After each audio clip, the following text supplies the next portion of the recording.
Basic basic चीजों को discuss करेंगे, है ना। वैसे तो बताने की इतनी कोई जरूरत भी नहीं लग रही, मैं चल ही पढ़ता हूँ। क्वाड्रेंट्स का तुम्हें पता है, दो पॉइंट्स के बीच में डिस्टेंस निकालना तुम्हें आता है, सेक्शन फॉर्मूले तुम्हें पता होंगे, है ना। ये सारी बातें तो पता ही होंगी, इनका क्या ही बताऊं, है ना। तो इनको छोड़ देते, या चलो मैं जल्दी से कर देता हूँ। सबसे पहले क्वाड्रेंट्स क्या होते हैं, या फिर रेक्टेंगुलर एक्सिस।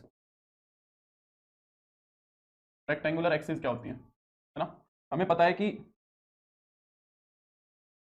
हमारे पास जो हमारा एक प्लेन होता है, उस प्लेन के अंदर एक पॉइंट को बनाने के लिए दो कोऑर्डिनेट्स की मेरे को जरूरत पड़ती है ना। तो उसके अंदर एक तो एक्स एक्सिस हो गया, एक वाई एक्सिस हो गया, ठीक है। Good morning Vishwajeet Nikita. एक एक्स एक्सिस हो गया, एक वाई एक्सिस हो गया, ठीक है। तो ये वाली जो सिस्टम बना, इसको हम बोलते हैं कोऑर्डिनेट एक्सिस, और इसके अंदर चार क्वाड्रेंट्स होते हैं, फर्स्ट, सेकंड, थर्ड, फोर्थ, ठीक है। First, second, third, fourth. Sir 11 12th के लिए एनडीए के मॉक टेस्ट लगा लोगे, अगर लगा लोगे तो बहुत बढ़िया रहोगे, मोर देन इनफ हो जाएगा। निकिता गुड मॉर्निंग, ठीक है। फर्स्ट, सेकंड, थर्ड, फोर्थ, ये चार क्वाड्रेंट्स होते हैं। अगर कोई भी हम दो पॉइंट्स लेते हैं इसके अंदर, मान लो एक पॉइंट तुमने यहां ले लिया और एक पॉइंट तुमने यहां ले लिया, अगर तुमने कोई भी दो पॉइंट्स ले लिए, मान लो ये ए पॉइंट है, ये कैसा मिलेगा हमें, x1 y1 मिलेगा। यहाँ पे अगर b पॉइंट है, x2 y2, तो इन दोनों पॉइंट्स के बीच में अगर मेरे को डिस्टेंस निकालना होता है, तो डिस्टेंस हम कैसे फाइंड आउट करते हैं, जो ए बी डिस्टेंस होता है उसका डिस्टेंस फॉर्मूला क्या होता है, x2 माइनस x1 का whole square plus y2 minus y1 का होल स्क्वायर, तो बोलते हैं हम डिस्टेंस फॉर्मूला, ठीक है। दो पॉइंट्स के बीच में ऐसे डिस्टेंस निकाला जाता है। अब डिस्टेंस निकालने के साथ साथ हमने क्या किया, डिस्टेंस निकालने के साथ साथ हमने क्या किया, हमने एक पॉइंट जो इस प्लेन के अंदर है, दो पॉइंट्स जो इन प्लेन के अंदर है, उनसे ज्वाइन होने वाली लाइन को हमने डिवाइड भी कराया, ठीक है। तो फिर उसके बाद क्या आया हमारे पास, सेक्शन फॉर्मूला आया। सेक्शन फॉर्मूला क्या कहता है, सेक्शन फॉर्मूला कहता है कि भाई एक पॉइंट है ना, दो पॉइंट से ज्वाइन होने वाली लाइन को दो तरीके से डिवाइड कर सकता है। कैसे, एक तो डिवाइड कर सकता है इंटरनली, मान लो यहाँ पे ए पॉइंट है तुम्हारा, यहाँ पे बी पॉइंट है तुम्हारा, तो एक पॉइंट जो पी है ना, वो उनको इंटरनली डिवाइड कर सकता है ऐसे, ठीक है। और एक पॉइंट जो है वो इन्हीं ए बी लाइन को एक्सटर्नली भी डिवाइड कर सकता है, ठीक है। मान लो एक यहाँ पे ए है, यहाँ पे बी है, तो जो तुम्हारा पी पॉइंट है ना, वो एक्सटर्नली भी डिवाइड कर सकता है। एक्सटर्नली डिवाइड करने का मतलब ऐसे, बाहर की तरफ आ जाए वो, यहाँ पे पी पॉइंट आ जाए, तो ये एक्सटर्नल हो गया।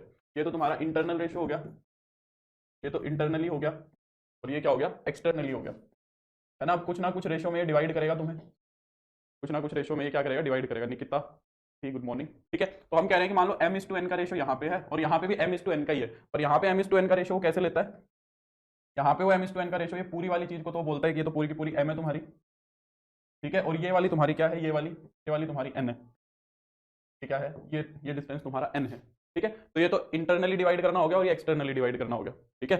तो ये वाली जो चीज है, ये वाले जो चीज है यहाँ पे पी पॉइंट को हम कैसे लिखते हैं, ये अच्छा इस कोऑर्डिनेट्स और मान लो, ये मान लो x2 y2 है, बी पॉइंट x2 y2 है, और ए पॉइंट तुम्हारा x1 y1 है, ठीक है। यहाँ पे ए पॉइंट तुम्हारा x1 y1 है, ठीक है, और बी पॉइंट तुम्हारा क्या है, sorry B B B B point क्या है तुम्हारा यहाँ पे x2 y2, ठीक है।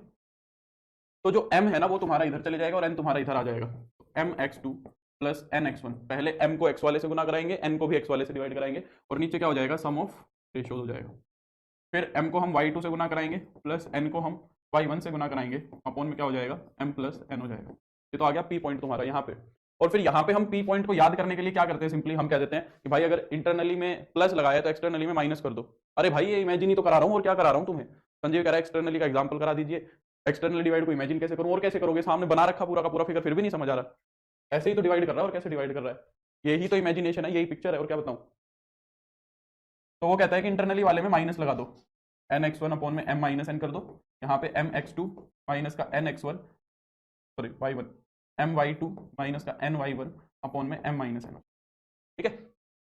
इसी के अंदर हमने इंटरनल रेशियो के अंदर मैंने एक चीज देखी कि अगर if m is equal to N हो जाए, m क्या हो जाए तुम्हारा, n हो जाए, यानी कि p हमारा क्या हो जाए, p is the mid point of A B, p हमारा क्या हो जाए, मिड पॉइंट हो जाए ए बी का, तो हमारा यहाँ से क्या बन जाता है, मिड पॉइंट फॉर्मूला बन जाता है।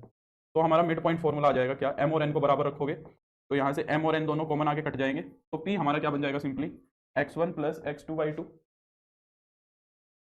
x1 plus x two by two, y1 plus y2 by two, ये हमारा मिड पॉइंट फॉर्मूला बन जाता है, ठीक है। ये हमारे सेक्शन फॉर्मूला हो गए दोनों के दोनों। फिर इसके बाद हमारे पास आता है एरिया ऑफ ट्रायंगल निकालना, एरिया ऑफ ट्रायंगल निकालना जिसके तीन वर्टिसेस गिवन है। ये सब चीजें हमने 10वीं क्लास में पढ़ी हुई है, ठीक है। हमने ये सारी की सारी बातें किसमें पढ़ी हुई है, 10वीं क्लास में पढ़ी हुई है। तो मान लो एक ट्रायंगल है जिसके तीनों के तीनों वर्टिसेस तुम्हें गिवन है, ये वाला ए हो गया x1 कोमा y1, ये वाला बी हो गया x2 कोमा y2। ये नहीं समझ आया क्या एक्सटर्नल रेशो? ये एक्सटर्नल रेशो नहीं समझ आया क्या? रेशो में डिवाइड करने का मतलब क्या होता है, जब भी एक पॉइंट आता है तो उसको देखते हैं कि वो दोनों पॉइंट से कितना कितना दूर है, ये देखते हैं। तो अगर P की बात करो यहाँ पे इंटरनली, तो P A से कितना दूर था, P B से कितना दूर था। यहाँ पे अगर P बाहर है तो पहले P A से कितना दूर है और P B से कितना दूर है, ये होता है। समझ में आ गया होगा, मेरे को लग रहा है तो बेसिक चीजें आनी चाहिए। P x3 y3 है ना। तो एक फॉर्मूला तो हम पढ़ते हैं डिटर्मिनेंट्स के अंदर, और वही डिटर्मिनेंट वाला फॉर्मूला हमें 10वीं क्लास के अंदर रटवा दिया जाता है ना, कि यहाँ पे जो एरिया होता है वो हमारा क्या होता है 1/2। एक डिटर्मिनेंट कैलकुलेट कराता है, वो क्या कहता है कि पहले दोनों कॉलम्स में x1 y1 तीनों कोऑर्डिनेट्स लिख दो, x2 y2 vertices, x3 y3, और तीसरे वाले कॉलम के अंदर क्या लिख दो, तीसरे वाले कॉलम के अंदर 1 1 1 लिख दो। ठीक है, यहाँ पे हमें only take the magnitude only, यहाँ पे हमें इस डिटर्मिनेंट में से सिर्फ मैग्नीट्यूड लेना है, क्योंकि डिटर्मिनेंट तो नेगेटिव भी आ सकता है ना, डिटर्मिनेंट तो नेगेटिव भी आ सकता है। तो सपोज ये वैल्यू पूरी सोल्व करके -5 आ गई, तो हम एरिया 5 ही मान के चलेंगे। ठीक है, अच्छा इसी को अगर तुम्हें याद हो तो हमने 10वीं क्लास में एक फॉर्मूला पढ़ा था, एरिया क्या 1/2, मोड लगा देते हैं वहां पे हम, ताकि नेगेटिव पॉजिटिव बन जाए। x1 इंटू में y2 माइनस y3 प्लस में x2 इंटू में y3 माइनस y1 प्लस में x3 इंटू में y1 माइनस y2। याद आ रहा है, ये फॉर्मूला हमने पढ़ा था। इसमें उसने क्या किया है, फर्स्ट कॉलम के अबाउट इसको एक्सपेंड किया है। ठीक है, फर्स्ट कॉलम के अबाउट जब इसको एक्सपेंड करोगे तो ये हो जाएगी, ये कॉलम जाएगा y2 माइनस y3। क्लियर है ना। तो इस तरीके से हमने ये याद भी किया हुआ है। नहीं नहीं, x1 y1 दोबारा नीचे कहाँ से लिखवा दिए, 3 पॉइंट तो चाहिए एरिया बनाने के लिए। अब है 3 पॉइंट तो लगेंगे एरिया बनाने के लिए। तो ये एरिया ऑफ ट्रायंगल होता है। यहीं से एक बात आ जाती है, if the points are collinear, अगर पॉइंट्स कोलिनियर होंगे देन, तो फिर यहाँ से जो एरिया ऑफ ट्रायंगल आएगा वो 0 हो जाएगा। एरिया ऑफ ट्रायंगल क्या हो जाएगा तुम्हारा, 0 हो जाएगा। ठीक है, तो ये सारी की सारी बातें हैं जो हमने 10वीं क्लास में देखी थी, ये सब हमें पता होना चाहिए। ठीक है, फिर ये ट्रायंगल के कुछ कुछ हैं, सेंट्रोइड है, इन सेंटर है, एक्स सेंटर है। इनको रटने की कोई जरूरत है नहीं मेरे हिसाब से, तो अगर रटना चाहो तो मैं बता देता हूँ। ये अरियंत की पीजीटी की बुक होगी, इसके अंदर दिए भी हुए हैं इन सेंटर का फॉर्मूला, एक्स सेंटर का फॉर्मूला, सरकम सेंटर का फॉर्मूला, ठीक है, ऑर्थो सेंटर का फॉर्मूला। इन सब चीजों को रटने की जरूरत तो है नहीं। ठीक है, मैं तुम्हें ये जरूर बता देता हूँ कि ये होते क्या है। ठीक है, इनका फॉर्मूला रटने की जरूरत नहीं है। एक ट्रायंगल के अंदर सबसे पहले तुम्हारे पास कौन आता है, सेंट्रोइड आता है। सेंट्रोइड क्या होता है तुम्हारा, हाँ मैं देखूंगा विश्वजीत, सब्र रखो यार, मैं देखूंगा। ठीक है विश्वजीत, जितना मेरे से हो सकेगा मैं करा दूंगा। नहीं हो पाएगा, मुझे आती ही नहीं हुई वो चीज़, तो मैं कहाँ से कराऊंगा। गलत चीज़ें तुम्हें नहीं गाइड करूंगा ना, झूठी चीज़ें मैं नहीं करूंगा। जितना हो पाएगा मैं तुम्हें करा दूंगा, तुम्हें कहने की जरूरत नहीं है। ठीक है विश्वजीत, मैथमेटिकल मॉडलिंग के बारे में पहले मैं खुद तो देखूँ वो होती क्या है। ठीक है, मैंने तो आज तक पढ़ी नहीं ना सुनी है। मैथमेटिकल रीजनिंग तो सुनिए, वो अलग चीज़ है, मॉडलिंग अलग बात है। ये मेरे को देखना पड़ेगा। ये शायद अप्लाइड मैथमेटिक्स वाली जो बुक आती थी उसका पार्ट होना चाहिए, जहाँ तक मुझे लग रहा है। जो अप्लाइड मैथमेटिक्स होता था ना 12वीं क्लास में, उसका हो सकता है ये पार्ट हो, तो देखना पड़ेगा। और कुछ नहीं तो मैं तुम्हें मटेरियल प्रोवाइड करा दूंगा। ठीक है, कुछ तो कर दूंगा मैं, चिंता मत करो। सेंट्रोइड क्या होता है, इंटरसेक्शन ऑफ ऑल मीडियंस। सारे के सारे जो मीडियंस होंगे, इंटरसेक्शन ऑफ ऑल मीडियंस, सारे के सारे मीडियंस का जो इंटरसेक्शन होगा उसको हम सेंट्रोइड बोलते हैं। ठीक है, तो इसका तो फॉर्मूला याद कर ही लेना है ना, इसका तो याद कर ही लेना। फॉर्मूला क्या होता है, x1 plus x2 plus x3 y3, ये तो तुम्हें पता ही होगा। y1 plus y2 plus y3 y3, ये तो पता ही होना चाहिए, तो बेसिक है। ठीक है, ये हो गया तुम्हारा सेंट्रोइड। सेंट्रोइड के बाद आता है तुम्हारा इन सेंटर। इन सेंटर क्या होता है, इन सेंटर किससे बनता है, इन सेंटर, इनका नाम जरूर पता होना चाहिए, यही पूछ ले इन सेंटर होता क्या है। तो इन सेंटर क्या होता है, एक्सटर्नल रेशियो के मिड में साइन नेगेटिव होगा या पॉजिटिव, नेगेटिव होगा। नेगेटिव ही तो लगाया था, और क्या लगाया था मैंने, नेगेटिव ही तो लगाया हुआ है रितु। इन सेंटर क्या होगा, इन सेंटर हम क्या बोलते हैं, intersection of all angle bisector. सारे के सारे जो एंगल बाइसेक्टर्स होंगे ना, उनका इंटरसेक्शन क्या होता है तुम्हारा, इन सेंटर होता है। ठीक है, इन सेंटर क्या होता है, सारे के सारे एंगल्स का बाइसेक्टर। ठीक है, अगर याद करना चाहो तो मैं इसका लिखवा देता हूं। इन सेंटर क्या होता है तुम्हारा, कहता है कि A X one plus B Y one, sorry A X one B X two C X three, वैसे तो आसानी है, ए बी सी का sum. Similarly A Y one B Y two plus C Y three upon में A plus B plus C होगा। ठीक है हाँ, ए बी सी समझ गए होगे क्या होगे, है ना। ए बी सी समझ आता होगा ना क्या है, A B C sides of triangle है। ए कौन सी होती है, ए साइड क्या होती है, ए एंगल के सामने वाली, बी साइड क्या होती है, बी के सामने वाली, और सी साइड क्या होती है, सी के सामने वाली। ठीक है, ये इन सेंटर होगा। तो जो एंगल के बाई सेक्टर्स होंगे ना, एंगल के बाई सेक्टर्स, उनके इंटरसेक्शन की बात कर रहा है, ठीक है। इन सेंटर के बाद आता है तुम्हारा क्या, सर्कम एक्स सेंटर, है ना। एक्स सेंटर क्या होता है,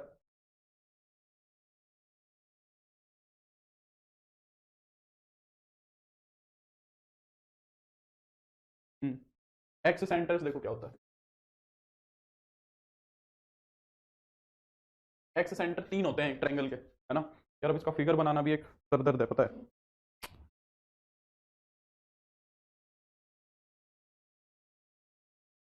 देखो कोशिश करता हूँ मैं एक बार, अगर ठीक ठाक बन जाए तो। मान लो ये एक ट्रायंगल है तुम्हारी, एकदम सिमेट्रिकल ट्रायंगल ही बनानी पड़ेगी मुझे, सिमेट्रिकल तो बनी बनाई भी होती है इसमें। मान लो ये ट्रायंगल है तुम्हारी, ठीक है। तो इस ट्रायंगल के अंदर हम क्या करते हैं, इन साइड्स को ना एक्सटेंड कर देते हैं, इन साइड्स को एक्सटेंड कर देते हैं, तो ऐसे एक्सटेंड कर दिया,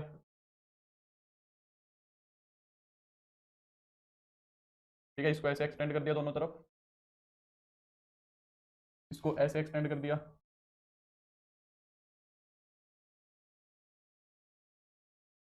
तो इसको ऐसे, ठीक है। अब इनके बीच में हमें क्या फंसाने हैं, एक एक सर्कल फंसाना है, एक सर्कल यहाँ पे, तो क्या करें, इसको ऐसे टच करके जाए तीनों साइड्स को, दो तो एक्सटर्नल साइड्स को और एक हमारा साइड को। वैसे इतना कचरा तो नहीं पूछेगा, हमारा भी कई बार सिर दिमाग घूम जाता है, पंगे जबरदस्ती फोन ले लेते हैं हम। तो इसको बोलते हैं, ये एक एक्स सर्कल है, इस पर क्या बोलते हैं, इसको एक्स सर्कल बोलते हैं, ठीक है। Swati I will try. फिर वेबसाइट के ऊपर वैसे तो सारे पड़े हुए हैं प्रीवियस ईयर, मैं लिंक शेयर कर दूंगा, उसमें से देख लेना तुम। वेबसाइट के ऊपर इन्होंने DSSS वालों ने सारे अपलोड किए हुए हैं लगभग लगभग।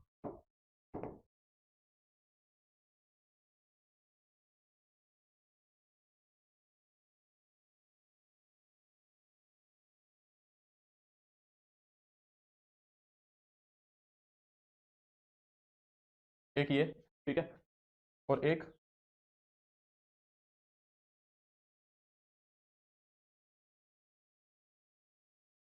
तो ये तीन हमारे पास क्या हो गए, ये तीन हमारे पास एक्स सर्कल हो गए। इन तीनों को क्या बोला जाता है, इनको बोला जाता है एक्स सर्कल्स। इन सर्कल्स के जो सेंटर्स होंगे ना, I1 I2 और I3, इन I1 I2 I3 को क्या बोला जाएगा, I1 I2 I3 को एक्स सेंटर्स बोला जाएगा। तो हम क्या लिखेंगे, centres of all three, centres of all three x circle. जितने भी एक्स सर्कल्स का सेंटर होगा वो, सर ये सब SSC CGL में आता है, अच्छा जब भी हमसे नहीं हो रहा है। फिर आता है तुम्हारा ऑर्थो सेंटर। ऑर्थो सेंटर क्या होता है, ये तुम्हें पता होना चाहिए, इनका नाम पता होना चाहिए कि होते क्या है। ऑर्थो सेंटर क्या होता है, सारे के सारे परपेंडिकुलर्स का इंटरसेक्शन ऑफ ऑल एल्टीट्यूड्स या परपेंडिकुलर्स, ठीक है। ये इतना है बस। ऑर्थो सेंटर में क्या होगा, जो बस सारे के सारे परपेंडिकुलर्स डलेंगे ना, उनका इंटरसेक्शन, इनका वो याद करने की जरूरत नहीं है। ऑर्थो सेंटर के बाद सर्कम सेंटर, सर्कम सेंटर क्या होगा तुम्हारा, सर्कम सेंटर में होगा intersection of all perpendicular bisectors, intersection of all perpendicular bisectors, सारे के सारे परपेंडिकुलर बाइसेक्टर्स का, परपेंडिकुलर के साथ साथ वो मीडियन भी होना चाहिए, ठीक है, परपेंडिकुलर बाइसेक्टर। बस ये इतना पता कर लेना, मोर देन इनफ। मैंने आज तक वैसे इतना ही बना बना के बताया भी नहीं, ठीक है। Intersection of all perpendicular bisectors, ये सब बातें ध्यान रखना, बस ये सब कुछ ध्यान रखना। अब हम चलते हैं एक स्ट्रेट लाइन के ऊपर, स्ट्रेट लाइन को शुरू करते हैं, हमारे वाले एरिया में आते हैं, है ना, हमारे वाले एरिया में आ जाते हैं। अब एक सबसे पहले एक बात आती है कि एक स्ट्रेट लाइन को बनाने के लिए मिनिमम रिक्वायरमेंट क्या है, एक स्ट्रेट लाइन को बनाने के लिए हमें मिनिमम रिक्वायरमेंट क्या रहेगी ये देखना है। तो मुझे सबसे पहले ये बताओ कि मान लो अगर मैं एक पॉइंट ले लूं, एक पॉइंट लेते हैं, इस पॉइंट से पास होने वाली कितनी लाइंस बना सकते हो। अगर मैं तुमसे पूछूं कि इस पॉइंट से पास होने वाली लाइंस कितनी बनाई जा सकती हैं, तो कितनी बना सकते हो बताओ।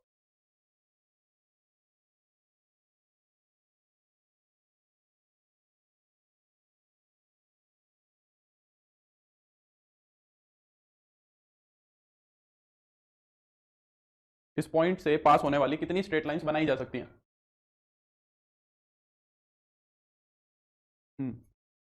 इनफाइनाइट बनाई जा सकती हैं, बिल्कुल। इन दो पॉइंट से पास होने वाली कितनी लाइंस बन सकती हैं, इनफाइनाइट लाइंस बन सकती है। यानी कि जो लाइन मैं बनवाना चाह रहा हूं, जो लाइन मैं बनवाना चाह रहा हूं वो लाइन तो नहीं बन पाई, जो भी आया उसने एक अलग लाइन बना दी। यानी कि एक पॉइंट तो सफिशियंट नहीं है, एक पॉइंट, अरे भाई लाइन खींच लेना संजीव, सारे वर्टिसेस से एक को परपेंडिकुलर बना देना, एक को परपेंडिकुलर के साथ मीडियन बना देना, ठीक है। तो इनफाइनाइट लाइंस पास हो सकते हैं, यानी कि एक पॉइंट फिक्स नहीं किया जा सकता मुझे एक पर्टिकुलर लाइन बनाने के लिए। हाँ, एक पॉइंट ये जरूर बता सकता है, वो इनफाइनाइट लाइंस में मैं ये जरूर बता सकता हूं कि यहां से वो लाइन जरूर पास होगी, कि जो एक लाइन होगी ना, कितनी भी लाइंस बना लो पर ये पता है कि यहां से पास होगी, यानी कि मुझे ये तो पता लग रहा है कि एक लाइन यहां से पास होगी, ठीक है। अब तो मुझे ये फिक्स करना है कि उन इनफाइनाइट लाइंस में से एक लाइन कौन सी होगी, ठीक है। मुझे क्या फिक्स करना है, एक लाइन फिक्स करनी है। देखो मैं स्ट्रेट लाइन के पार्ट से पढ़ा रहा था, वो जो पीछे चीजें पढ़ाई थी वो मैंने ट्रायंगल नहीं पढ़ा रहा हूं, मैं ट्रायंगल नहीं पूछेगा तुमसे 10वीं वाली, ट्रायंगल्स नहीं पूछेगा, स्ट्रेट लाइंस का यूज होगा, जहां पे स्ट्रेट लाइंस यूज हो रही है वो बताया है। Intersection of perpendicular bisector, perpendicular bisector एक स्ट्रेट लाइन होती है, ठीक है।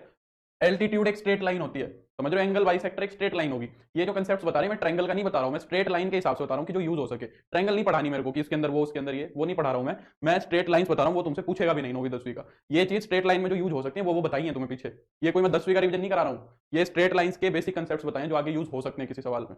हाँ, तो अब मुझे एक पर्टिकुलर लाइन को फिक्स करने के लिए मैं क्या बोला कि भाई एक काम करो, पहले कोऑर्डिनेट एक्सिस तो बनाओ, ये पॉइंट हमारा रेक्टेंगुलर एक्सिस में ही मिलेगा। अब मैं तुमको बोलूं कि इस पॉइंट से पास होने वाली एक ऐसी लाइन बताओ, स्वाति लास्ट में कमेंट करना, इस पॉइंट से पास होने वाली एक ऐसी लाइन बनाओ जो पॉजिटिव एक्स एक्सिस के साथ 45 डिग्री एंगल बना रही है फॉर एग्जांपल, तो कितनी लाइंस बनेंगी। मैं कह रहा हूं कि इस पॉइंट से पास होने वाली एक ऐसी लाइन बनाओ जो क्या करे, पॉजिटिव एक्स एक्सिस के साथ 45 डिग्री एंगल बनाए, कितनी लाइंस बना पाओगे ऐसी बताओ।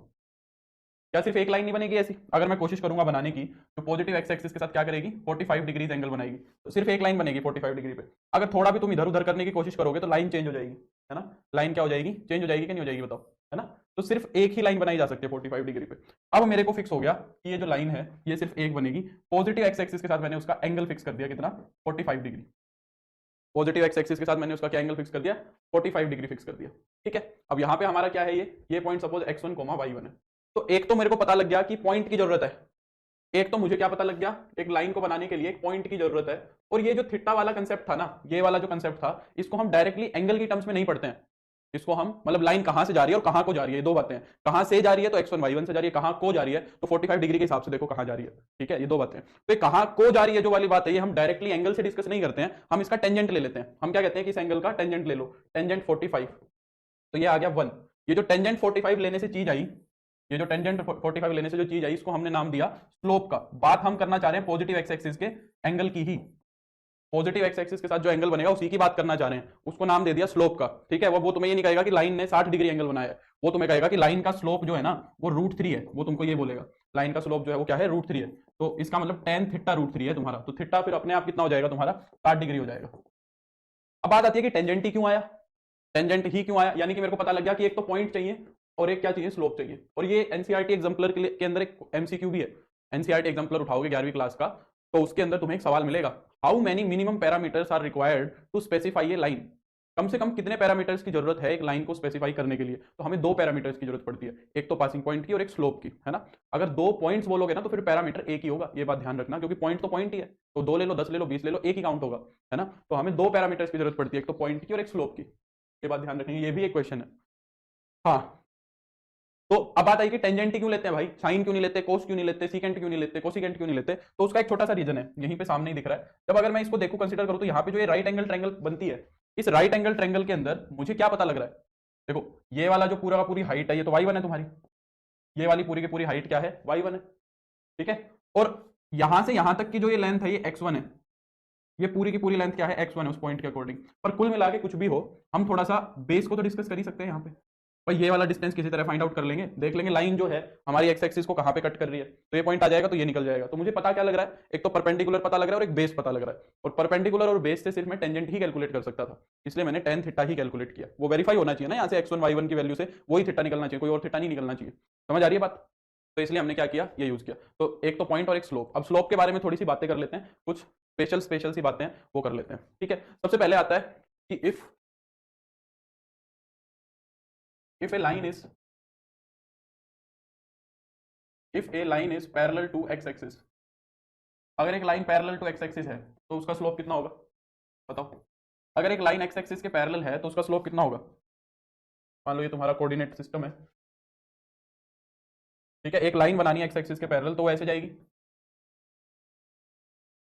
तो इसने पॉजिटिव एक्स एक्सिस के साथ कितना एंगल बनाया, इसने पॉजिटिव एक्स एक्सिस के साथ एंगल ही नहीं बनाया, तो 0 डिग्री एंगल है ना। तो इसका स्लोप कितना हो जाएगा, स्लोप को हम m से डिनोट करेंगे, ठीक है। स्लोप को हम किससे डिनोट करेंगे, m से, स्मॉल m से, ठीक है। तो एंगल ही नहीं बनाया तो थीटा क्या हो गया तुम्हारा, जीरो हो गया। ठीक है, थीटा जीरो हो गया तो स्लोप कितना आ गया, tan 0 डिग्री यानी कि जीरो। अब यहाँ पे मैं पैरेलल टू एक्स एक्सिस बोलूं या फिर मैं क्या बोलूं, परपेंडिकुलर टू वाई एक्सिस, कोई दिक्कत है?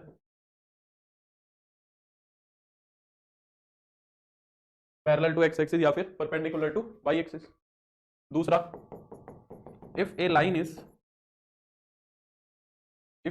परपेंडिकुलर टू एक्स एक्सिस,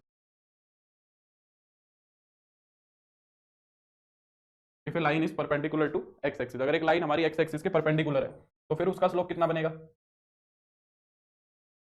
ये हमारी लाइन है जो परपेंडिकुलर टू एक्स एक्सिस है, तो फिर इसका स्लोप कितना बनेगा?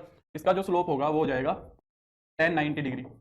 tan 90 डिग्री कितना होगा? इन्फिनिटी नहीं लेंगे, 1/0 लेंगे, क्योंकि कैलकुलेशंस के अंदर 1/0 यूज होगा। ठीक है, तो 1/0 लेके चलना है, क्योंकि sin 90 ओवर cos 90 होगा, sin 90 1 होता है, cos 90 0 होता है। परपेंडिकुलर टू एक्स एक्सिस और पैरेलल टू वाई एक्सिस, ये पैरेलल टू वाई एक्सिस भी दिख रही है ना, परपेंडिकुलर टू एक्स एक्सिस और पैरेलल टू वाई एक्सिस। ठीक है, दो बातें। तीसरी बात, when two lines L1 and L2 are parallel, अगर दो लाइंस पैरेलल होंगी तो फिर उनके स्लोप्स का क्या लेना देना रहेगा? मान लो ये तुम्हारी एक एक्सिस बना दी, इसके ऊपर मान लो दो लाइंस बना रहा हूँ जो आपस में पैरेलल है, एक लाइन ये है और एक लाइन ये है, मान लो पैरेलल है। ठीक है, ये लाइन क्या है तुम्हारी, L1 है, ये लाइन तुम्हारी क्या है, L2 है। तो L1 और L2 लाइन पैरेलल है ना? तो अगर ये दोनों लाइंस पैरेलल है तो ये वाला एंगल भी फिर सेम ही बनेगा दोनों का, ये वाला एंगल भी सेम ही बनेगा दोनों का। तो M1 जो आएगा यहाँ से वो कितना आएगा, tan थीटा आएगा, और M2 भी कितना आएगा, tan थीटा ही आएगा, है ना? तो अगर दो लाइंस पैरेलल होंगी तो उनके जो स्लोप्स होंगे ना इक्वल होंगे। ठीक है, then M1 is equal to M2, दो पैरेलल लाइंस के स्लोप क्या होते हैं, बराबर होते हैं। तीसरा, when two lines are perpendicular, अगर दो लाइंस परपेंडिकुलर हैं देन क्या होगा? अगर दो लाइंस परपेंडिकुलर हैं तो क्या होगा? देखो, मान लो एक लाइन तो ये है और एक लाइन मान लो ये है। ठीक है, मान लो ये L1 लाइन है तुम्हारी और ये तुम्हारी क्या है, L2 लाइन है, ये परपेंडिकुलर हो गया। तो मान लो अगर ये वाला एंगल थीटा है पॉजिटिव एक्स एक्सिस के साथ, तो यही वाला एंगल थीटा लेंगे, तो ये वाला एंगल बताओ कितना आएगा, ये वाला एंगल बोलो कितना आएगा? अगर ये वाला एंगल थीटा है तो ये वाला एंगल कितना आएगा, बताओ जल्दी से। अगर ये वाला एंगल थीटा है तो ये वाला एंगल कितना होगा? ये वाला थीटा है, ये वाला 90 है, तो ये वाला एंगल कितना हो जाएगा, 90 माइनस थीटा हो जाएगा। और अगर ये वाला 90 माइनस थीटा है तो वो वाला कितना हो जाएगा, टेंजेंट, सॉरी 90 प्लस थीटा हो जाएगा, है ना? वो वाला एंगल कितना हो जाएगा, 90 प्लस थीटा। तो M1 स्लोप कितना है, M1 तो है tan थीटा, M2 स्लोप कितना है, tangent 90 plus theta. M2 slope ये आएगा टेंजेंट 90 प्लस थीटा कितना होगा, माइनस का कोट थीटा। सेकंड क्वाड्रेंट में कोट नेगेटिव होता है, सेकंड क्वाड्रेंट में कोट नेगेटिव होता है ना, और 90 है तो चेंज भी हो जाएगा। और कोट थीटा को मैं क्या कह सकता हूँ, 1/tan थीटा भी कह सकता हूँ। और tan थीटा तुम्हारा M1 भी है, tan थीटा तुम्हारा क्या है, M1 भी है। तो जब दो लाइंस परपेंडिकुलर होती है ना तो उनके स्लोप्स आपस में नेगेटिव रेसिप्रोकल होते हैं। जब दो लाइंस क्या होती हैं, परपेंडिकुलर होती हैं, तो उनके स्लोप्स नेगेटिव रेसिप्रोकल होते हैं। अगर एक का स्लोप 2 है तो दूसरी का रेसिप्रोकल भी करोगे, 1/2 भी करोगे और नेगेटिव भी करोगे तो -1/2 आ जाएगा। या हम इसी बात को ये भी कह सकते हैं, और M1 इंटू में M2 कितना होगा, -1 होगा।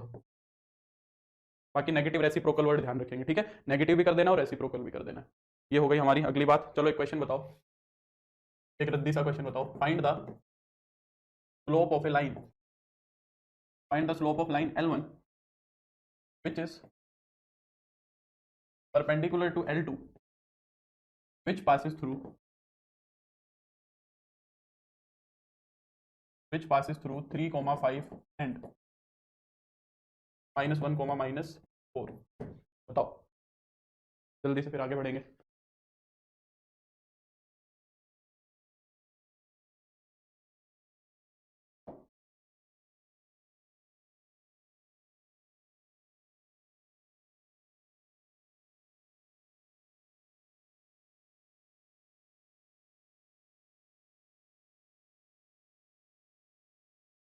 कितना आया बोलो, L1 लाइन का स्लोप बताओ कितना आया। ML1 पूछा है। वेरी गुड विश्वजीत आदर्श आ गया। तो हमारी जो L1 लाइन है वो L2 के परपेंडिकुलर है और L2 2 पॉइंट से पास कर रही है। अरे यार मेरा भी दिमाग खराब है, ये सवाल इसके बाद होगा ना, अभी मैंने 2 पॉइंट से पास करने वाली लाइन का स्लोप तो बताया ही नहीं है तुम्हें। इस स्लाइड को इसके नीचे लगा देते हैं। सॉरी, पहले ये देखो, मैंने मेरे दिमाग में सीक्वेंस गलत कर दी, कोई नहीं, पहले ये देखो, slope of A line passing through 2 points, वो बताया नहीं मैंने। तो एक लाइन का स्लोप बताना है जो कितने पॉइंट से पास कर रही है, 2 पॉइंट से पास कर रही है, ठीक है। कोई नहीं कोई नहीं कोई नहीं, देखो पहले ये वाला देखो। मान लो ये एक स्ट्रेट लाइन है तुम्हारी जो 2 पॉइंट से पास कर रही है, ठीक है। ये वाला पॉइंट मान लिया ए पॉइंट है, थोड़ा सा और ऊपर ले ले, ये वाला थोड़ा सा इसको और इंक्लाइन कर।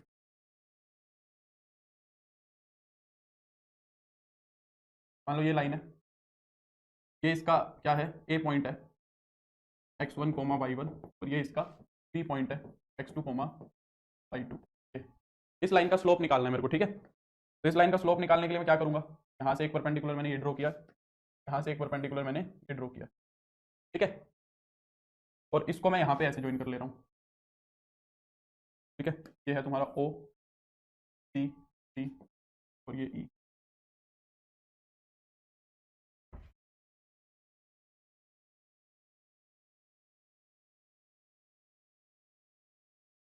है ना। तो मान लो अगर ये वाला एंगल थीटा है, मुझे तो टेन थीटा ही निकालना है ना, इस लाइन का स्लोप होगा कितना, टेन थीटा होगा। तो टेन थीटा अगर ये वाला एंगल थीटा होगा तो ये वाला एंगल भी थीटा ही होगा, ये वाला एंगल थीटा होगा तो ये वाला एंगल भी थीटा ही होगा। तो इन ट्रायंगल ए बी ई अगर मैं देखूं, in triangle A B E, A B E के अंदर टेन थीटा कितना बनेगा तुम्हारा, ए बी ई के अंदर टेन थीटा बनेगा बी ई अपॉन में ए ई, बी ई अपॉन में ए ई। अब मेरे को बी ई निकालना है और मेरे को ए ई निकालना है, तो बी ई कैसे निकलेगा, देखो ये पूरी हाइट, अच्छा अगर ये वाला पॉइंट x1 y1 है तो यहां से लेके यहां तक जो ओ सी डिस्टेंस है, ओ सी डिस्टेंस तुम्हारा कितना होगा x1, और ये वाला कितना होगा y1। और अगर ये पॉइंट x2 y2 है तो o से लेके जो d तक का डिस्टेंस होगा ये तो होगा x2, और ये जो पूरा डिस्टेंस है, पूरा डिस्टेंस कितना होगा तुम्हारा y2 होगा, है ना, ठीक है। अब ये वाला क्या हो जाएगा, y2 माइनस y1, क्योंकि ये y1 है तो ये वाली लेंथ भी y1 होगी, और अगर ये पूरी लेंथ x2 है और ये x1 है तो ये वाली x2 माइनस x1 होगी, और ये वाली भी x2 माइनस x1 होगी। कोमल ये तो मुझे भी बताना। कोमल पूछ रहे क्या है, गवर्नमेंट टीचर किसी प्लेटफॉर्म पर टीचिंग करा सकते हैं क्या, मुझे भी बताना, फिर मैं भी ज्वाइन कर लूंगा कोई गवर्नमेंट जॉब, ठीक है। तो अब बी और क्या आ गया, ए ही आ गया, तो टेन थीटा हमारा कितना हो जाएगा, टेन थीटा हो जाएगा हमारा y2 minus y1 over x2 minus x1, ठीक है। तो एक लाइन जो 2 पॉइंट से पास कर रही है उसका स्लोप क्या होगा, y2 minus y1 over x2 minus x1। ये मैं तुम्हें डेरिवेशंस करा रहा हूँ, ये बकवास तो नहीं लग रहा है ना, अगर मैं कहोगे तो मैं डायरेक्ट भी बता दूंगा तुम्हें, मैं तुम्हें डायरेक्टली भी बता के चल पड़ूंगा, कोई दिक्कत तो नहीं लग रही है।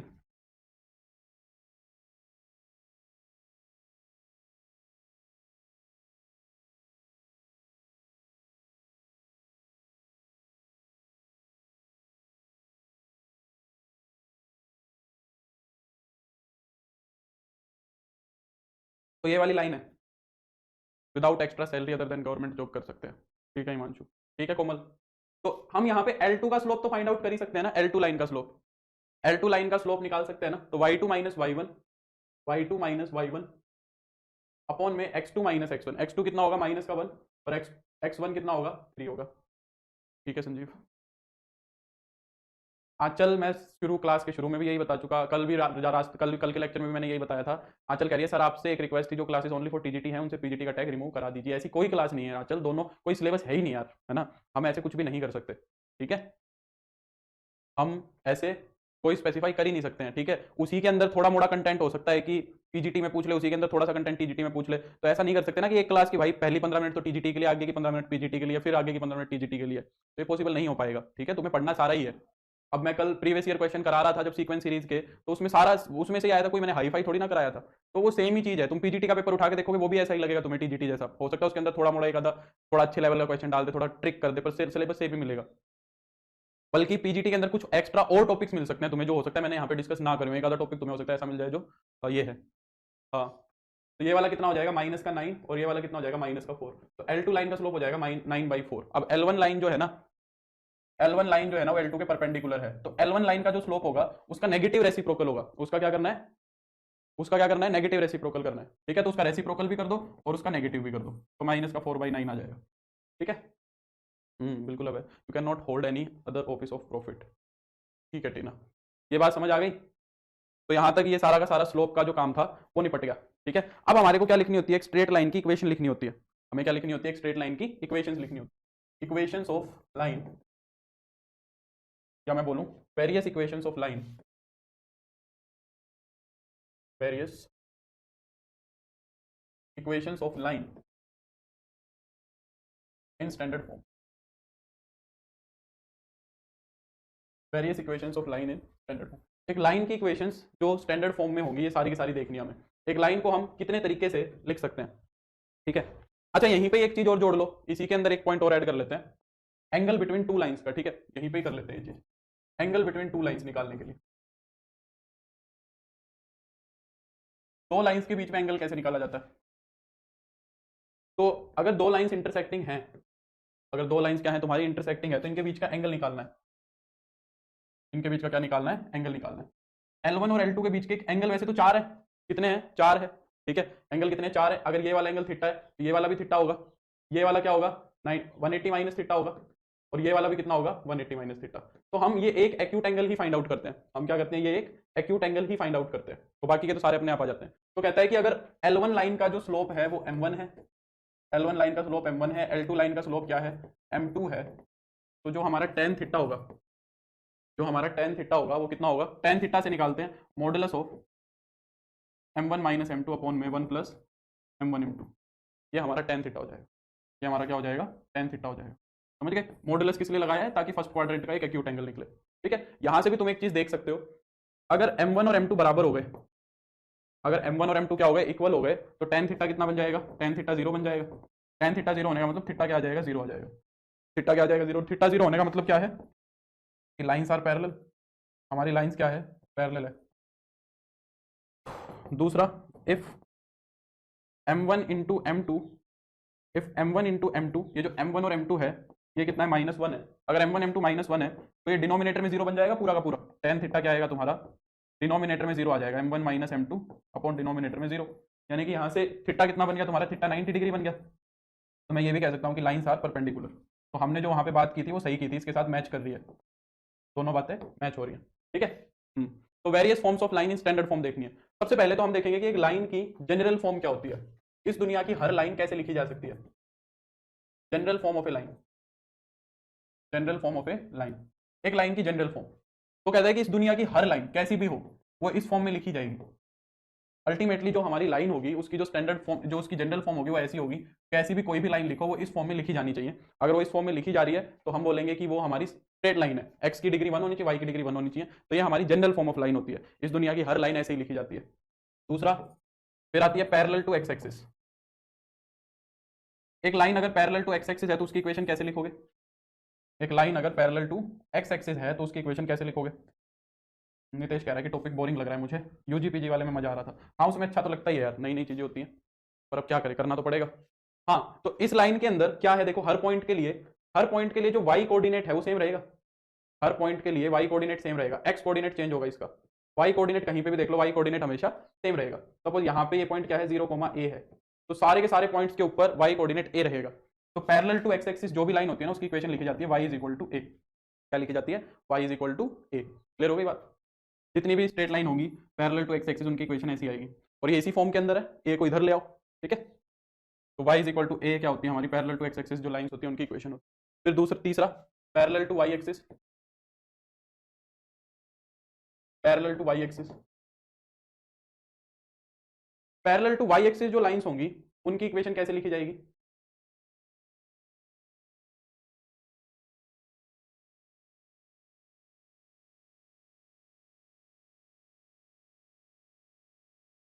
इसके अंदर क्या होगा? हर जगह पे एक्स कोऑर्डिनेट सेम है, देखो हाइट चेंज होती जा रही है पर ये विड्थ तो सेम ही है सारे, हर जगह पे। तो ये सबका क्या चेंज हो रहा है? वाई कोऑर्डिनेट चेंज हो रहा है, पर एक्स कोऑर्डिनेट सबके अंदर सेम है। तो ये वाला पॉइंट अगर सपोज ए कोमा 0 है तो इस दुनिया की हर लाइन जो पैरेलल टू वाई एक्सिस होगी उसकी इक्वेशन कैसे लिखेंगे? एक्स इज इक्वल टू ए। तो ये स्टैंडर्ड फॉर्म्स हो गई, ठीक है। ये क्या हो गई? तुम्हारी स्टैंडर्ड फॉर्म हो गई। फिर फोर्थ, फोर्थ में हम देखते हैं, सबसे पहले फोर्थ आने से पहले हम एक कंसेप्ट देखेंगे, क्या? Intercepts of A line on axis. एक लाइन के इंटरसेप्ट्स क्या होते हैं एक्सिस के ऊपर? एक लाइन के इंटरसेप्ट्स क्या होते हैं एक्सिस के ऊपर? फिर यहां से दो फॉर्म्स निकलेंगी हमारी। मान लो ये हमारे कोऑर्डिनेट एक्सिस हैं, कितनी बार बना लिया कोऑर्डिनेट एक्सिस। तो एक लाइन ऐसी है जो एक्स एक्सिस और वाई एक्सिस को क्या कर रही है? कट कर रही है। एक लाइन ऐसी है जो एक्स एक्सिस और वाई एक्सिस को ऐसे कट करके जा रही है, कहीं पे भी कर सकती है, ऐसे वैसे कहीं पे भी कर सकती है, ठीक है। ये मैंने फर्स्ट क्वाड्रेंट वाला एक केस लिया है। तो हमारी लाइन ने जहां पे एक्स एक्सिस को कट किया और वाई एक्सिस को कट किया, यहाँ पे जो ये वाला पॉइंट है इसको मैं क्या बोल रहा हूँ? a,0 बोल दिया सपोज, और इसको मैंने क्या बोल दिया? 0,b।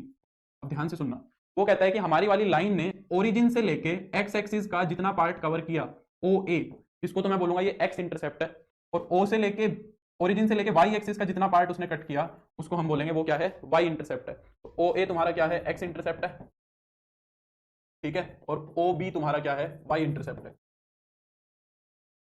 ठीक है, वाई इंटरसेप्ट हो गया। जैसे कि फॉर एग्जांपल मान लो मैंने एक लाइन बना दी, मान लो एक एग्जांपल लेते हैं, यहीं पे ही बनाता हूँ, देखो इसी के अंदर ये करता हूँ मैं कुछ कार्रवाई, एक और डायग्राम बनाना पड़ेगा नहीं तो। मान लो एक लाइन ऐसे जा रही है, ये एक लाइन बना दी मैंने, ठीक है, ये वाली जो लाइन है सपोज यहाँ पे कट कर रही है माइनस का 1,0 पे, और यहाँ पे कट कर रही है मान लो 0,2 पे। तो अब हम क्या बोलेंगे, देखो बोलने का तरीका समझना, ठीक है, कैसे कैसे बोल सकता है। अगर मैं एक्स इंटरसेप्ट की बात करूं तो वो क्या बोलेगा, देखो ऐसे ऐसे बोलेगा, एक तो सीधा ये बोल देगा intercept of -1 on x axis. अगर उसने सीधा ये बोल दिया intercept of -1 on x axis, तो समझ जाओ कि भाई नेगेटिव एक्स एक्सिस की तरफ कट कर रही है। एक्स इंटरसेप्ट की लेंथ तो 1 ही होगी, लेंथ तो 1 ही होगी, पर -1 क्या रिप्रेजेंट कर रहा है कि नेगेटिव एक्स एक्सिस की तरफ कट कर रहा है। या तो वो ऐसे लिखेगा, या वो क्या क्या लिखेगा, intercept of 1 unit on negative x axis, on negative x axis. 1 unit का इंटरसेप्ट कहां पे कट करेगा, नेगेटिव एक्स एक्सिस पे कट करेगा, ठीक है। Intercept of length 1 unit on negative x axis, ठीक है, वो दोनों तरीके से लिख सकता है यहाँ पे, ठीक है। तो एक्स इंटरसेप्ट को हम डिनोट करते हैं ए से, और वाई इंटरसेप्ट को डिनोट करते हैं हम बी से, ठीक है। तो यहाँ पे जो एक्स इंटरसेप्ट है इस लाइन के लिए, वो ए तो बन रहा है -1 और बी बन रहा है 2।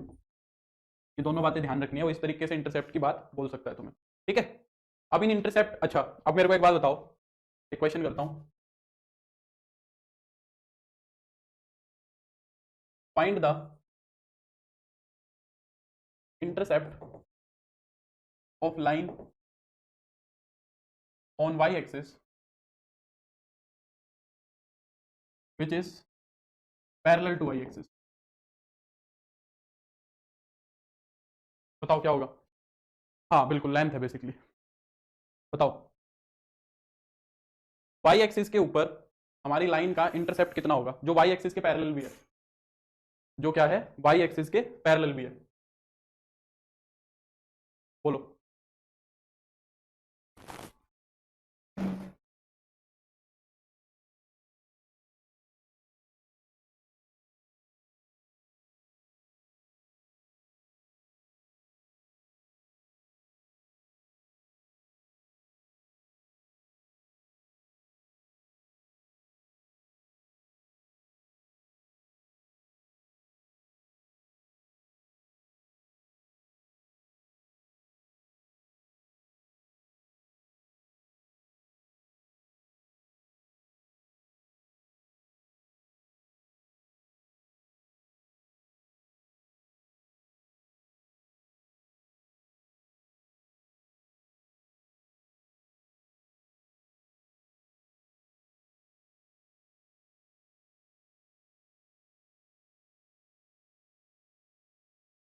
जीरो, नथिंग, नथिंग क्या होता है आदर्श, एक्स एक्सिस के ऊपर, वाई एक्सिस के ऊपर पूछा है, वाई एक्सिस के ऊपर इंटरसेप्ट, बहुत बढ़िया सवाल है ये।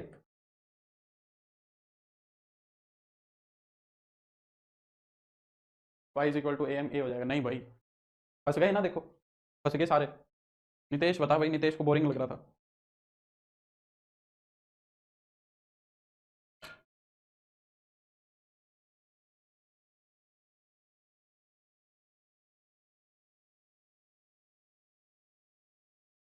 एक लाइन ऐसे जा रही है, तो ये एक्स एक्सिस को तो एक डिस्टेंस पे कट कर देगी, तो एक्स इंटरसेप्ट तो ए हो जाएगा, मान लिया एक्स इंटरसेप्ट तो ए हो जाएगा। वाई को कहां कट करेगी बताओ, वाई को जाके करेगी इन्फिनिटी पे कट, या तो उधर से इन्फिनिटी देख लो या इधर से इन्फिनिटी देख लो, वाई को करेगी ये इन्फिनिटी पे जाके कट, बिल्कुल अब है।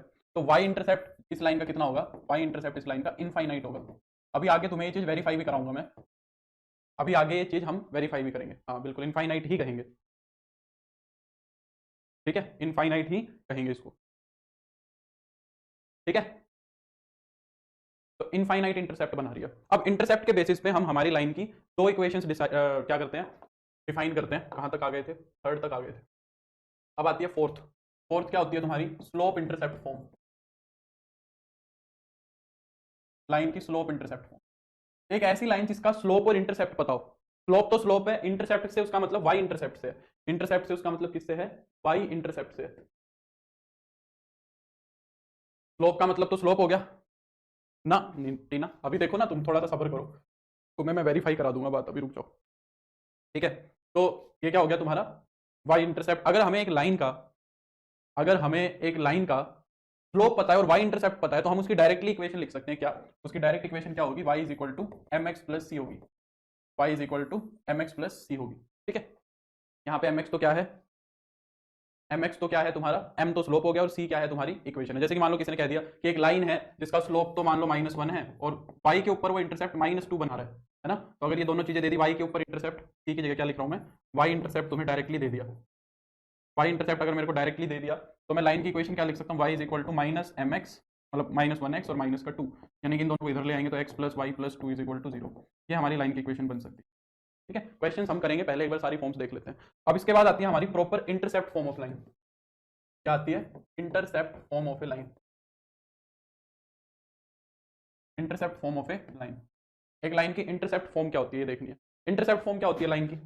जिसके अंदर तुम्हें दोनों इंटरसेप्ट दे रखे हो, जिसके अंदर तुम्हें क्या दे रखे हो? दोनों के दोनों इंटरसेप्ट दे रखे हो लाइन के। ठीक है, तो intercept form of the line देखते हैं।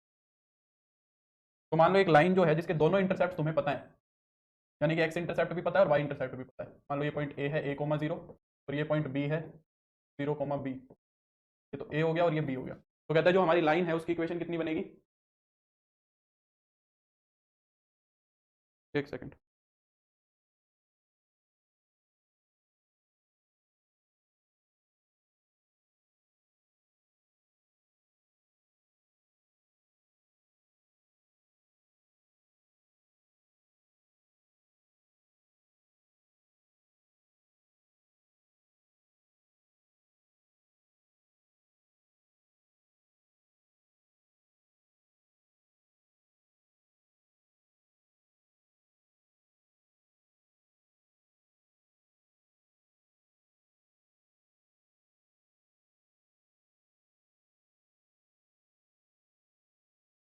हाँ, तो intercept form of the line क्या होगी?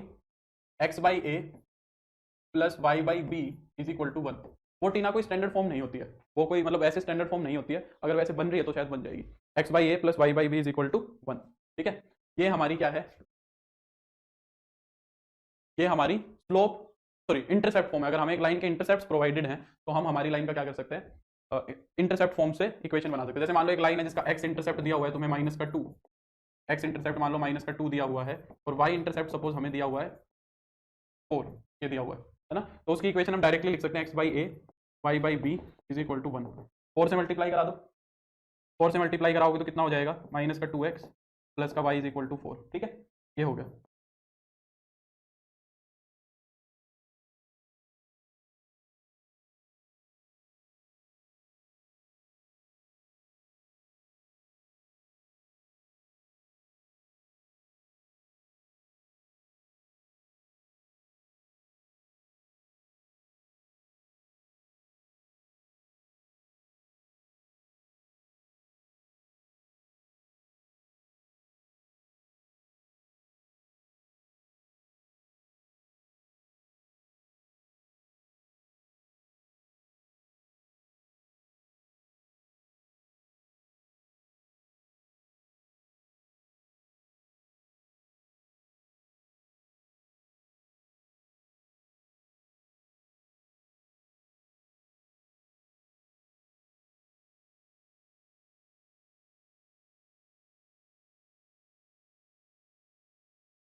तो ये हमारी हो गई। ठीक है, y पॉजिटिव था, y पॉजिटिव था, अच्छा अच्छा y पॉजिटिव, ठीक है ठीक है। अब देखो एक वो वाला जो क्वेश्चन था वो करते हैं इसी फॉर्म से, ये वाला। ठीक है, मान लो यहाँ पे मैं कह रहा हूँ कि ये वाली जो लाइन है, यहाँ पे मान लो ये पॉइंट है 2,0 है। अब वैसे तो ये लाइन क्या हो गई? पैरेलल टू, वैसे तो ये लाइन क्या हो गई? पैरेलल टू वाई एक्सिस हो गई। ये लाइन क्या हो गई? Parallel to Y axis. अगर हम इसकी इक्वेशन लिखेंगे तो क्या हो जाएगा? x इज इक्वल टू 2 हो जाएगा, यही होनी चाहिए। ये पैरेलल टू वाई एक्सिस जो लाइन है, इसकी इक्वेशन क्या होनी चाहिए? x इज इक्वल टू 2 होनी चाहिए, यही होनी चाहिए। पर अब मैं इसको इंटरसेप्ट फॉर्म से निकाल के देखता हूँ, इंटरसेप्ट फॉर्म से ही आ रही है कि नहीं आ रही। इंटरसेप्ट फॉर्म में क्या बनेगा? X by A plus Y by B is equal to 1। अब एक्स इंटरसेप्ट क्या रखोगे? एक्स इंटरसेप्ट रखेंगे 2। अब वाई इंटरसेप्ट मैं क्या रखूं कि एक्स इज इक्वल टू 2 बने? बोलो Lakshmi, good morning. Y intercept मैं क्या रखूं कि मेरे को तो इंटरसेप्ट फॉर्म से बनाने है, क्योंकि इसमें एक्स इंटरसेप्ट तो मुझे दिख रहा है प्लस का 2 है साफ साफ, एक्स इंटरसेप्ट तो 2 दिख रहा है। वाई इंटरसेप्ट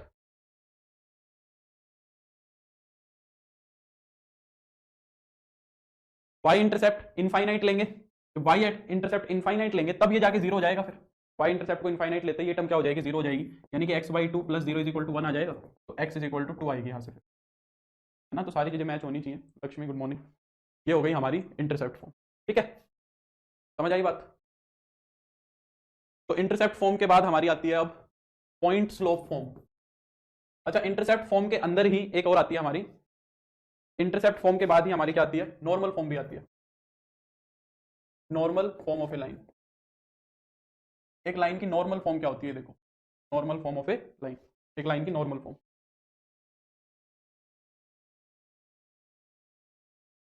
नॉर्मल फॉर्म के अंदर हम क्या यूज करते हैं, नॉर्मल फॉर्म के अंदर हम यूज करते हैं, मान लो एक हमने एक लाइन बनाई इंटरसेप्ट फॉर्म के अंदर, तो कहता है कि अगर तुम्हें लाइन की दो चीजें गिवन है, क्या तुम्हें लाइन का ओरिजिन से परपेंडिकुलर डिस्टेंस पता है, तुम्हें अगर लाइन का क्या पता है, ओरिजिन से परपेंडिकुलर डिस्टेंस पता है, मान लो ओरिजिन से एक परपेंडिकुलर ड्रॉ कर लिया, ओरिजिन से क्या कर लिया, एक परपेंडिकुलर ड्रॉ कर लिया मैंने, तो इसकी लेंथ मान लो p है, ये पॉइंट कुछ भी ले लो, ये a है, ये b है, ये पॉइंट c ले लिया, ठीक है। x इंटरसेप्ट मेरा क्या हो गया, a,0, तो x इंटरसेप्ट a मान लिया, y इंटरसेप्ट हो गया ये पॉइंट 0b, तो ये OB हो गया b। तो ये कह रहा है कि ये क्या है तुम्हारा, परपेंडिकुलर है। यहाँ पे ये एंगल कितना बन रहा है, 90 डिग्री बन रहा है, यहाँ पे ये वाला एंगल क्या बन रहा है, 90 डिग्री बन रहा है, क्योंकि परपेंडिकुलर है। दूसरा, हमें एक तो लेंथ ऑफ परपेंडिकुलर दे रखी है, और ये जो परपेंडिकुलर पॉजिटिव एक्स एक्सिस के साथ एंगल बनाएगा, जो ये परपेंडिकुलर पॉजिटिव एक्स एक्सिस के साथ एंगल बनाएगा, इसको मैं अल्फा बोल रहा हूं। परपेंडिकुलर का पॉजिटिव एक्स एक्सिस के साथ एंगल है, लाइन वाला तो हम थीटा मान के चलते हैं, ठीक है, लाइन वाला तो थीटा मान के चलते हैं, वहां पे से तो स्लोप ही आ जाता है, ये वो वाला एंगल नहीं है, ये इस परपेंडिकुलर का है। तो हमें अब लाइन की इक्वेशन बनानी है पी और अल्फा की फॉर्म में, मुझे जो लाइन की इक्वेशन बनानी है वो पी और अल्फा की फॉर्म में बनानी है, समझ आ रही है बात। तो पी और अल्फा की फॉर्म में अगर ये बनानी है तो कैसे होगा, ये देखो, अब हमें क्या पता है, हमें तो स्लोप इंटरसेप्ट, हमें तो इंटरसेप्ट फॉर्म पता है, क्या x/a y/b = 1, और मेरे पास दो राइट एंगल ट्रायंगल बन रही है, कौन सी, एक तो ये नीचे वाली और एक ये ऊपर वाली, दोनों राइट एंगल ट्रायंगल है। तो अगर मैं इन ट्रायंगल AOC की बात करूं, अगर मैं इन ट्रायंगल AOC की अगर मैं बात करूं, तो AOC के अंदर अगर मैं देखूं, तो ये जो AOC है इसके अंदर मेरे को क्या पता है, P और A, है ना। तो मैं A की वैल्यू P की फॉर्म में निकालना चाहता हूं। अगर ये वाला एंगल मेरा अल्फा है तो ये तो मेरा परपेंडिकुलर है, ये मेरा बेस है, और ये मेरा हाइपोटेन्यूस है, यही है। तो अगर मैं यहां से मैं यहां से A/P की वैल्यू निकालूं, तो A/P क्या बनेगा, A/P, A तो मेरा हाइपोटेन्यूस है, ठीक है, और P मेरा क्या है, बेस है, तो hypotenuse upon base, hypotenuse upon base क्या हुआ, सीकेंट, है ना। तो ये मेरा क्या बना, सीकेंट अल्फा।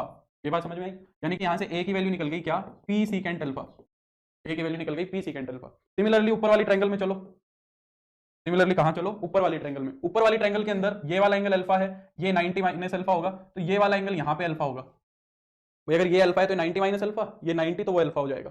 उसके हिसाब से ये तो तुम्हारा परपेंडिकुलर है, और ये तुम्हारा बेस है, और ये तुम्हारा हाइपोटेन्यूस है।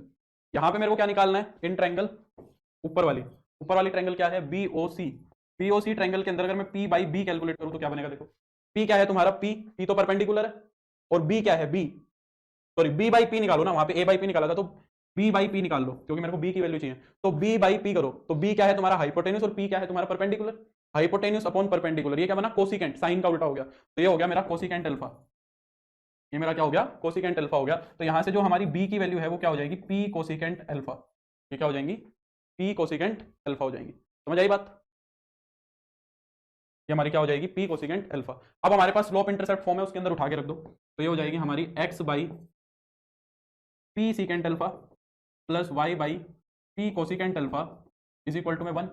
P को तो ले जाओ उधर, कोस सीकेंट अल्फा को कोस में कर दो, कोसिकेंट को साइन में कर दो, तो ये हो जाएगा हमारा x cos alpha plus y sine alpha = P। ये मेरी नॉर्मल फॉर्म हो गई लाइन की, ये मेरी क्या हो गई, लाइन की नॉर्मल फॉर्म हो गई। समझ में आई या नहीं आई, बताओ, आए ना।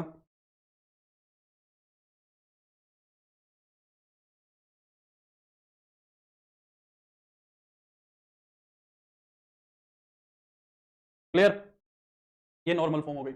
नॉर्मल फॉर्म के बाद हमारी आती है point slope form, normal form के बाद आती है point slope form. Point slope form में क्या होता है, पॉइंट स्लोप फॉर्म के अंदर मुझे लाइन का एक तो पॉइंट दिया होता है, क्या, x1 y1, और एक उसका स्लोप दिया हुआ होता है m। तो मैं लाइन की इक्वेशन लिखता हूँ, ये ही सबसे इंपॉर्टेंट इक्वेशन होती है, सबको पता होती है ये इक्वेशन, है ना। तो पॉइंट स्लोप फॉर्म में हम लाइन की इक्वेशन क्या लिखते हैं, y minus y1 = m into x minus x1, ठीक है, y माइनस y1 = में m x minus x1।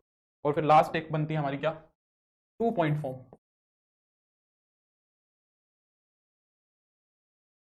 2 point form के अंदर मुझे क्या देता है, 2 पॉइंट्स दे देता है, मुझे क्या दे देता है, 2 पॉइंट्स दे देता है, x1 y1 and x2 y2। तो यहाँ पे इसमें तो स्लोप दे दिया उसने सीधा, यहाँ पे स्लोप मैं खुद से निकाल लूंगा। तो यहाँ पे मेरा स्लोप कितना आ जाता है, y2 minus y1 over x2 minus x1, है ना। तो मेरा जो यहाँ से लाइन की इक्वेशन बनती है वो क्या हो जाती है, y minus y1 is equal to में y2 minus y1 over x2 minus x1 into में x माइनस x1। ये मेरी 2 पॉइंट फॉर्म हो गई। तो मैं यही लगानी है, ये मत लगाना कहीं ये फॉर्मूला रटो बैठ के। स्लोप निकालो और इनमें से कोई भी एक पासिंग पॉइंट यूज कर लेना, ठीक है। स्लोप निकाल के कोई भी पासिंग पॉइंट यूज कर लो, चाहे यहाँ पे x2 y2 यूज कर लो, उससे फर्क नहीं पड़ता है। क्लियर हो गई बात। अच्छा, एक फॉर्म आती है हमारे पास पैरामीट्रिक फॉर्म, वो शायद तुमने ना देखी हो।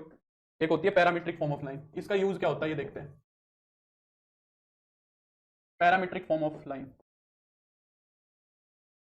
पैरामीट्रिक फॉर्म का यूज हम कब करते हैं, देखो बोलता है कि मान लो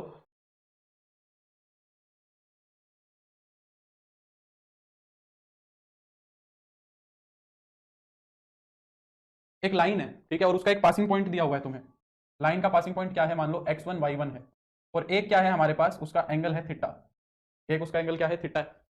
और एक और दूसरा पॉइंट है लाइन के ऊपर जो जनरल पॉइंट कंसीडर करके चल रहे हैं हम, जो जनरल पॉइंट कंसीडर करके चल रहे हैं। मान लो इसको थोड़ा सा मैं नीचे ले लूं, या यहाँ पे वो जनरल पॉइंट ले लूं एक्स वाई, और यहाँ पे वो मैंने ले लिया जो पॉइंट गिवन पॉइंट है x1 y1।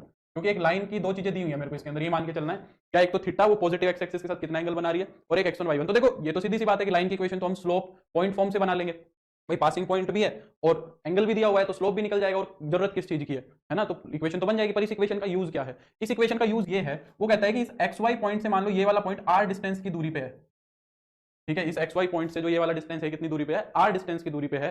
तो कहता है कि हम क्या लिखेंगे, x minus x1 upon cos theta is equal to Y minus Y one upon sine theta. और ये वाला जो आएगा ना, ये वाला, ये जो r डिस्टेंस है, यही वो रेशो निकलता है हमेशा, यही वो क्या निकलता है, रेशो निकलता है। तो इस इक्वेशन की हेल्प से तुम लाइन के ऊपर देखो, तुम इस इक्वेशन की हेल्प से तुम लाइन के ऊपर ही एक और दूसरा पॉइंट निकाल सकते हो जो उस पॉइंट से, गिवन पॉइंट से 2 यूनिट की दूरी पे है, 3 यूनिट की दूरी पे है। तुम ये काम कर सकते हो अपनी मर्जी से। समझ रहे हो कितना अच्छी बात है। देखो जैसे कि मैं इसका क्वेश्चन कराता हूं तुम्हें, क्या कह रहा है कि find A point on the line, find A point on the line at A distance 2 units from 1, 3 if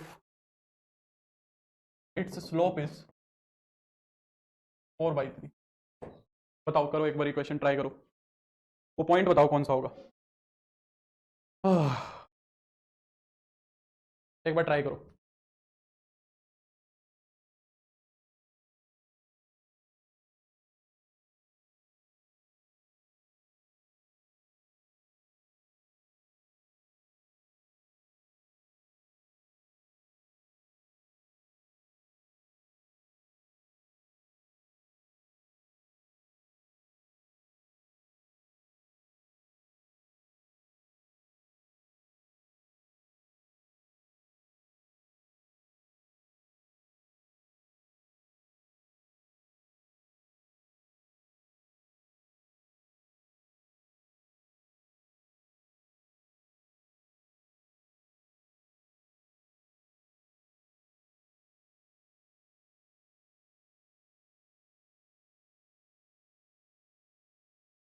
करो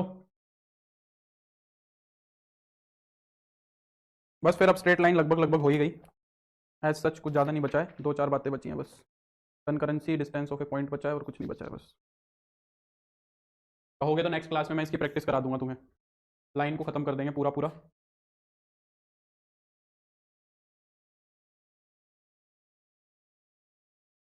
नहीं निकला,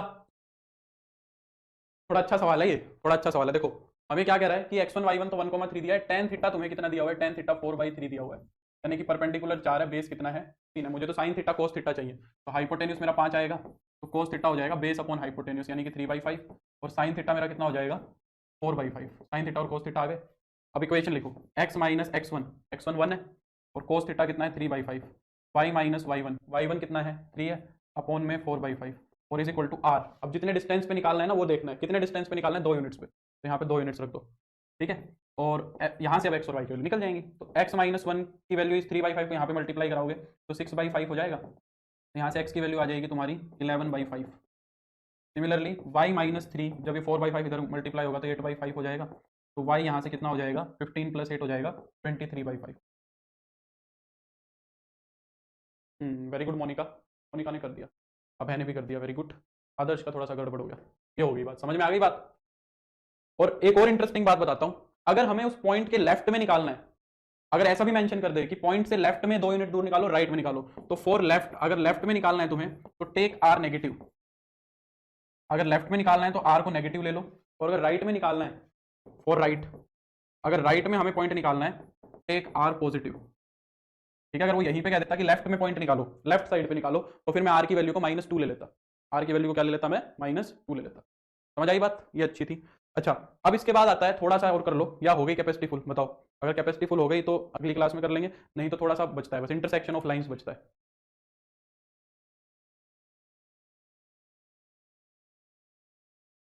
दो तीन बातें बचती हैं, कहो तो 10-15 मिनट में फिनिश कर देते हैं, नहीं तो अगर कहोगे तो मैं शाम को करा दूंगा, कोई दिक्कत नहीं, बोलो। ठीक है, या चलें, करा दूं?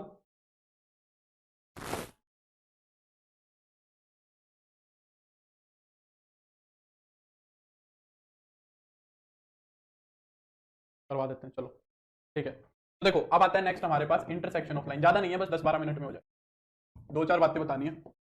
इंटरसेक्शन ऑफ लाइंस, दो लाइंस को इंटरसेक्ट करना है। तो जब भी दो लाइंस इंटरसेक्ट करती हैं तो वो एक पॉइंट के ऊपर इंटरसेक्ट करती हैं। ठीक है, ठीक है। तो मान लो ये L1 है और ये L2 है। L1 लाइन सपोज मुझे दी हुई है, क्या, ax plus B Y plus C is equal to zero, a1x b1y c1 is equal to zero, और L2 लाइन मुझे क्या दी हुई है, a2x plus b2y plus c2 is equal. ठीक है, इन दोनों को सोल्व करके हम क्या निकाल सकते हैं, solve to get point of intersection. इन दोनों को हम सोल्व करके पॉइंट ऑफ इंटरसेक्शन को क्या कर सकते हैं, फाइंड आउट कर सकते हैं। ये बात क्लियर हो गई, ये तो मुझे पता है। पर अगर दो लाइंस मुझे दी हुई हो तो कोई जरूरी तो नहीं है वो एक पॉइंट पे इंटरसेक्ट करे, है ना। तो तीन चीजें होती हैं कि इन दोनों इक्वेशंस का मुझे यूनिक सॉल्यूशन मिल सकता है, मुझे इन दोनों के इनफाइनाइट सॉल्यूशंस मिल सकते हैं, और मुझे हो सकता है कि क्या मिले, सॉल्यूशन ही ना मिले, नो सॉल्यूशन भी हो जाए, यानी कि लाइंस कोई ना करे। तो इन लाइंस के अकॉर्डिंग, और मतलब इन इक्वेशंस के अकॉर्डिंग और लाइंस के अकॉर्डिंग हम चीजें देखते हैं क्या होते हैं। तो तीन केसेस बनते हैं। पहला, है ना, पहला क्या होता है, यूनिक सॉल्यूशन होता है। इक्वेशंस के पॉइंट ऑफ व्यू से देखें तो यूनिक सॉल्यूशन होता है, और लाइंस के पॉइंट ऑफ व्यू से देखें तो सिर्फ एक इंटरसेक्टिंग पॉइंट आता है, ये L1 है और ये L2 है। ऐसा कब होता है, जब A1 अपॉन में A2 is not equal to B1 upon B2 होता है ना, जब A1 A2 का रेशियो और B1 B2 का रेशियो बराबर ना हो। दूसरी सिचुएशन क्या होती है, नो सॉल्यूशन की।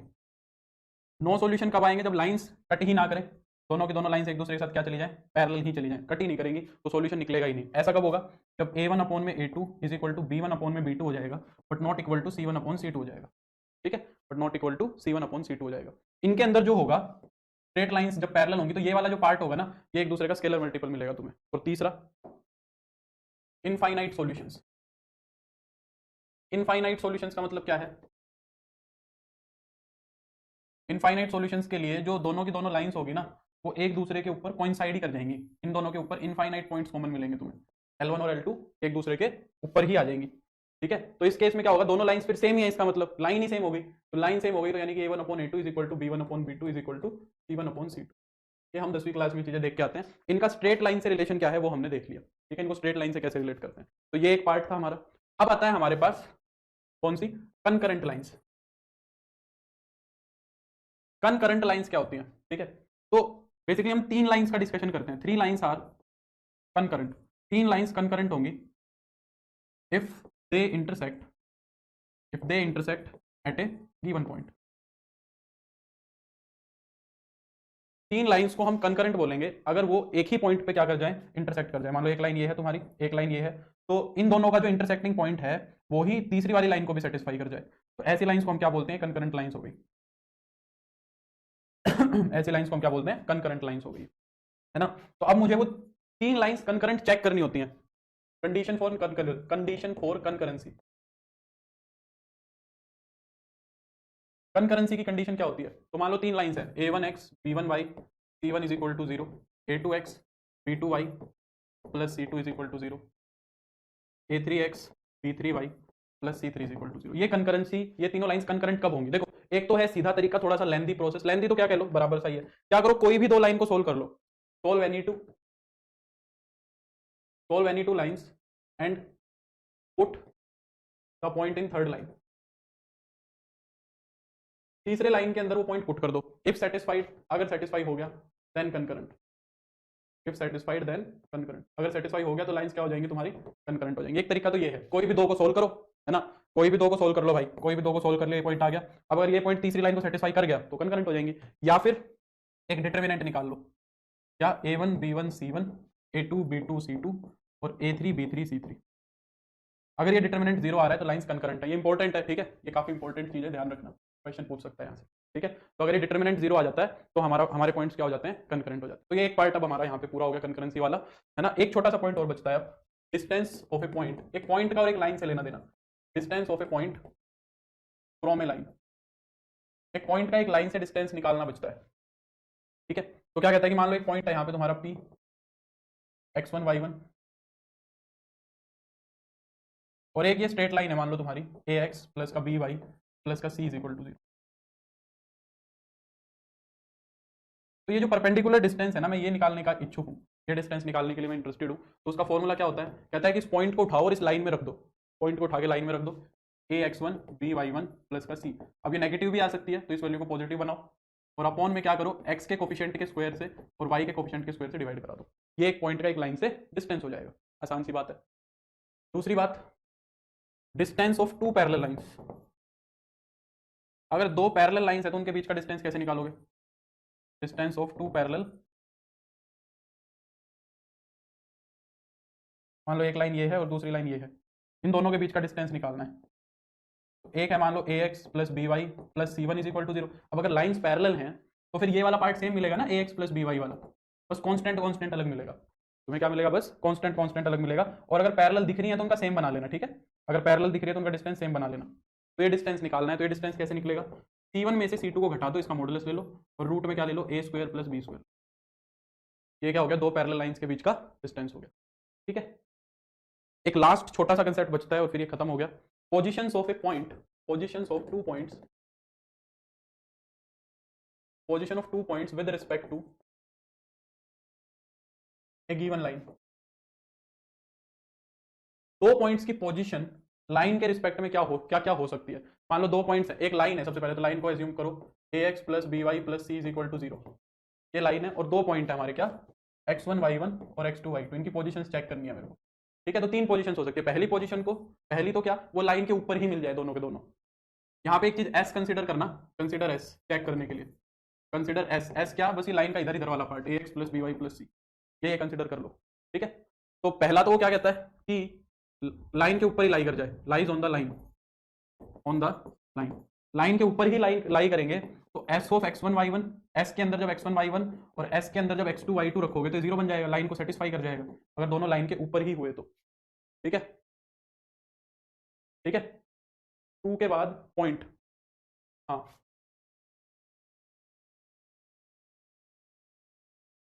ठीक है,